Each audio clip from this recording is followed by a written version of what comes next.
The next paper will be presented by Professor Simon Noon of Wayne State University. This topic is characterization by scanning tunnel microscopy, myth and reality. Thank you, Chairman.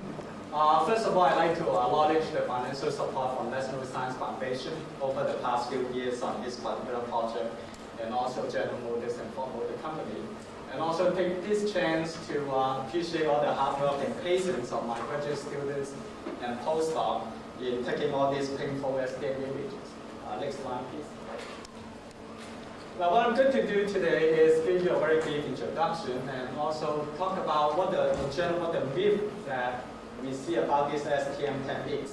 And because of the Bell factor, so I don't think I can go into very much detail, but I would just like to draw on our own experience, talking about different systems that we have investigated, and hopefully to show you what you can do with the STM, and also what you might not be able to do with STM at this stage, and then compare the myth with the reality, and hopefully we'll still have time for some conclusion. Next one. Now, STM by itself is a very, very simple technique. It consists of three piezo's, the X, Y, Z piezo's, that the X and Y does controlling the scanning across the surface, and the Z piezo contain the vertical distance. So by maintaining the bias voltage between the tip and the sample that you're looking at, that you can scan across the surface and thus give you the topology. So the physical principle by itself is very simple, and it can provide very high resolution of the things that you can look at. Next slide, please. Now, this is the system that we have. I just want to draw out that a system is a UHV compatible on a typical UHV chamber. You keep with the DOJ stuff, etc. One unique thing is that we can have a high pressure reactor here that we can draw the sample to do more realistic activity study, and then after that we can put it back to the STM and take a look at it after the reaction. Next one. So what are the myths about this technique? We heard about this STM, heard about that it should be able to provide atomic resolution, so we'll show about that. And also we know about STM is that it should be able to operate in all different environments, ultra-high vacuum condition in air, and also in liquid type of environment, high pressure, etc. It may also provide chemical identity of the surface you look at. You can look at chemical reactions, and it's a very localized technique. That means very, very high resolution. And also you can look at practical catalysts. Now these are the myths, and so what we're going to look at is that how true they are. Next one. So first thing we talk about is in under ambient conditions. Take a look at the platinum and molybdenum system. Next. Now for this catalyst, we use a graphite substrate, obviously because it's very inert, and also it's offer a very, very flat surface topology. So as you can see in this particular image, we have a 30 angstrom by 30 angstrom, and you can see nicely the atomic arrangement of the graphite atoms. Next. Then we put platinum on top of it, forming a platinum carbon catalyst, and you can see that we can immediately, one thing that the STM can do is give you particle size distribution of your catalyst. And for example, another advantage is, for example, we can focus on here. Next. We can see that something that looks like a big cluster, but if you look at it in more detail, you can indeed resolve it more closely and find out that the type of big cluster actually is an aggregation of a number of smaller clusters. So this may have a little bit better advantage compared to the traditional TEM that more offer you a two-dimensional view, but the STM will be able to offer you more a three-dimensional scale. Next one, please. Now, if you want a reaction on this platinum catalyst, another interesting thing can happen is that we can have gasification of the substrate itself. After all, you have platinum on surface, and if you want an NO-CO reactions, that the substrate will react away, and we can see that you have channels formed because of the platinum particle is reacting away from the substrate. Next one. If we look at one of the particular channels, then we can see the platinum catalyst and running around and forming this channel. And if we take a closer look at this type of channels, next one, then indeed we can see that after the reaction is you can still see the graphite atomic structure of what you are having down there. So this example shows that you can use the STM to study the kinetics of the gasification reactions. Next one. Now, let me move on to talk a little bit about molybdenum sulfide. You know, this group knows about molybdenum sulfide very well for the hydrodesulfurization catalyst. And if you look at the structure by itself, that is having a sulfur layer, molybdenum and a sulfur layer. And it will depend on which crystal plane that you're looking at. If you're looking along the 1O direction, then you should only see the sulfur atom. But if you're looking on a 1O direction, then you should see molybdenum, sulfur, molybdenum, sulfur type of arrangement. So indeed, next slide, that if we take a look at the molybdenum sulfur surface, again, there's a next one, please. That we had a 50 by 50 angstrom image here that indeed we see the sulfur atom, and if you have good eyes, you can see that right legs of the sulfur atom, you will have the little molybdenum atom as well. So the technique can structurally or topologically identify the different type of atoms on the surface, but this is kind of a unique case. So as I say, if you draw a cross-section profile along the different dimension, next one please. Then for example, along 110, then indeed you see a major atom, minor atom, major atom, minor atom. Next one. But along a 100, then you see all the major atoms. Next one please. We also deposited molybdenum and then forming molybdenum oxide on here. Now what you can see, this is more like a big drop of molybdenum oxide on the graphite. The resolution will not be able to be solved very well because all this is obtained under the air conditions. But if we sulfurize this type of catalyst surface, next one, indeed we can see that we form the molybdenum sulfide on a more slab-like type of surface. It's like what we speculate on. Molybdenum sulfide is a slab surface as compared to molybdenum oxide, where you form more like a ball-like type of structure. Next one. Below those are molybdenum sulfide. You can take an XPS of it, and then we can see that it changes of the oxidation states. And next one. And in our study, we can also find out that when we compare to other XF work or high-resolution TEM work, that they compare very well. It shows that the STM can do the characterization quite well. Next one. So let me move on to talk about some more ultra-vacuum work. Next. Now in this particular image, we can see in ultra-high vacuum we are able to see the atomic resolution much better. This is again the graphite substrate. And on top of it, we deposit the molybdenum metal, forming the molybdenum clusters.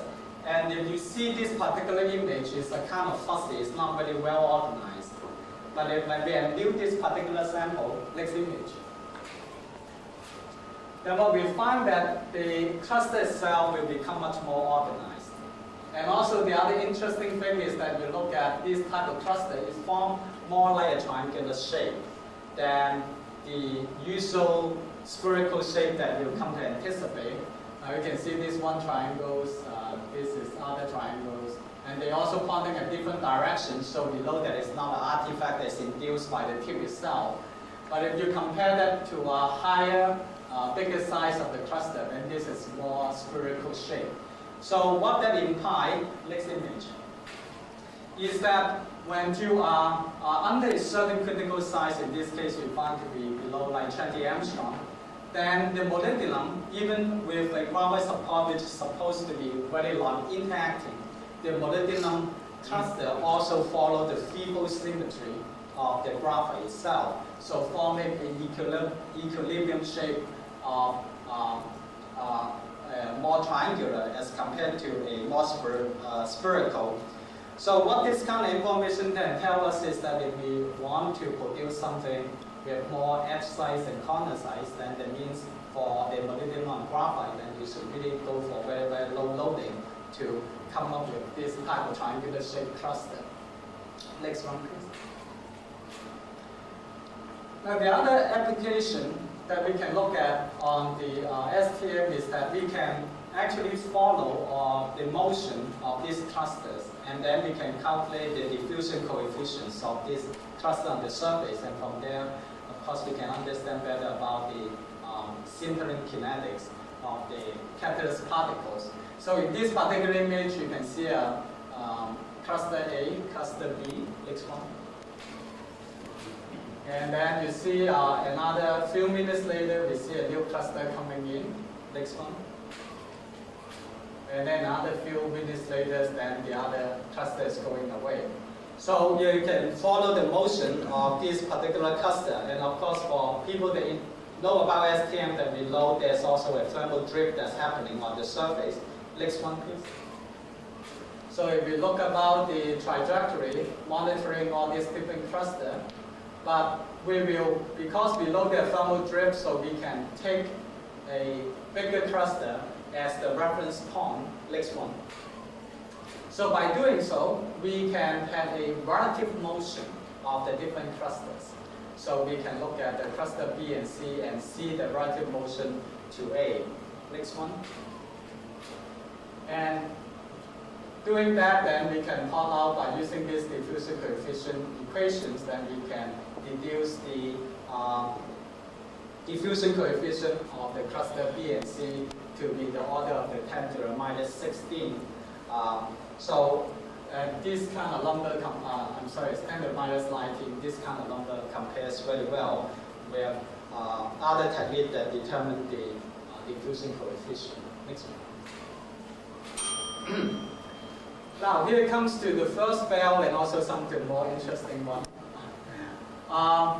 This one is the oxygen absorbed on a rhodium-111 surface. This is our most recent work.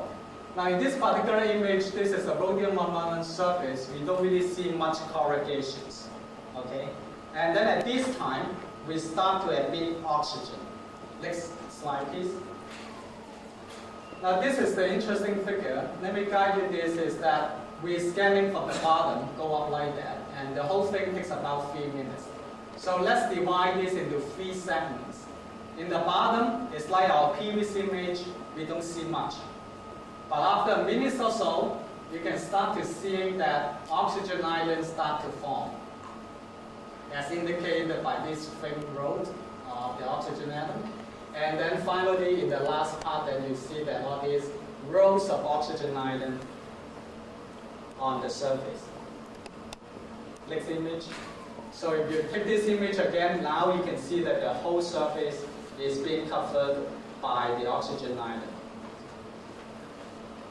on the rhodium surface. Next one. Now, so this is another image of it. So what do we learn from this? Is that for those of you that know about the 111 literature, that you know there's a controversy about how much oxygen can you really put on the surface. And there are a number of studies before by Professor Samajai or Galen Fisher, General Motors, that they propose that at high oxygen coverage, you have a 2x1 structure on the surface. But the STM really tells you unambiguously that because we can all measure all this interatomic distance of this, that this is only a 2x2 structure. So this really provides you a visual way of looking at the atomic surface of something that you can imagine is not depending on other technique that is more quantitative, but yet you don't know whether they really come from the surface, such as the TBD and other type of XPS technique is more average technique than the localized technique. Now the other thing you can look at that we also have trim boundaries, that is between the 2 layers or 2 segments of the oxygen islands. Next one, please. What that implies is that the location of the oxygen on this particular surface is starting a different part of the surface. So when they grow up to a complete island, then you have the domain boundary in between the different oxygen domains. Next one. Now next we try to put the NO on the surface and try to see whether we can really see the NO molecules. And then the first image again we were able to do very well. The NO is like running around, so you cannot really catch the NO molecules. Next one. But we learned a trick from GM is that we can absorb a certain amount of oxygen. So we're forming the oxygen islands around. And after that, we put the NO in. So in a sense that we use the NO, the oxygen atom, to form a piston so that we trap the NO molecules in between. We know this as NO molecules because it's forming a 4x4 structure. 4x4 structure is much larger than the oxygen itself and also much larger than the rhodium itself. So this is like the first image that ever published in talking about that you can really image a molecules at room temperature. Before, people were able to image molecules more at the liquid nitrogen temperature. Next one.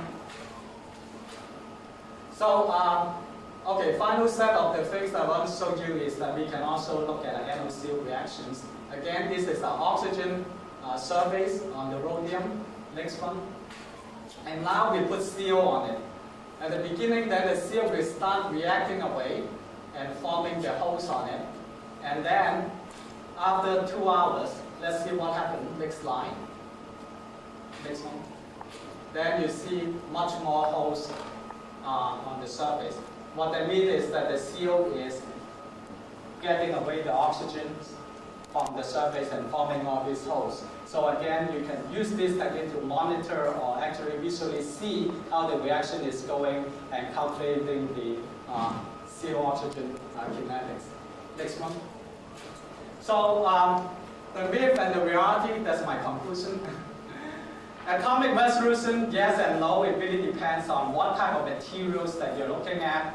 Graphite can do it because it's inert, but for any catalyst, when they are metals, you find that you cannot really do it in the ambient condition because they must be reactive. You have different type of gases absorbed on it. Environment, it will depend on, again, is whether it's inert or metal. Chemical identity, we cannot really do it right now. Chemical reactions, well, we can do it at limited places, as I showed you in the example, but there's a lot of temperature limitation and also stability problem. Localized, yes, it can be very high resolution, but then also pose a problem about how reproducible that can be. And in terms of the practical catalyst, at this point, we cannot really do it very well. It's like survey science, you have to have model system. And then I will left it to Professor Goodman to tell you more about the advantage of how you can learn from model catalysts to apply to the practical catalyst. So thank you for your attention.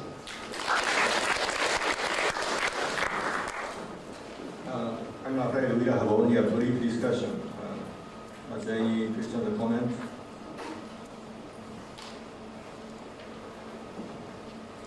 Please. Yes, I want to know that you can observe the cluster motion over the graphite surface.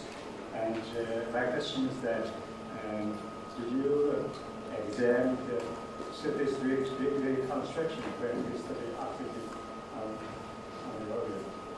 Because the cluster is easy to migrate, and the surface, I suppose, can be reconstructed as easy. Yes, yes. So perhaps you don't like that, or you didn't like that. Right. Well, you're right. If you're clustered, then they will easily move. But then, when you're looking at a single crystal surface, that's what we saw is that you can always induce the surface reconstruction from one type to another. So that happens, and that can be observed actually quite easily when you're looking at the single crystals. Any other questions or comments?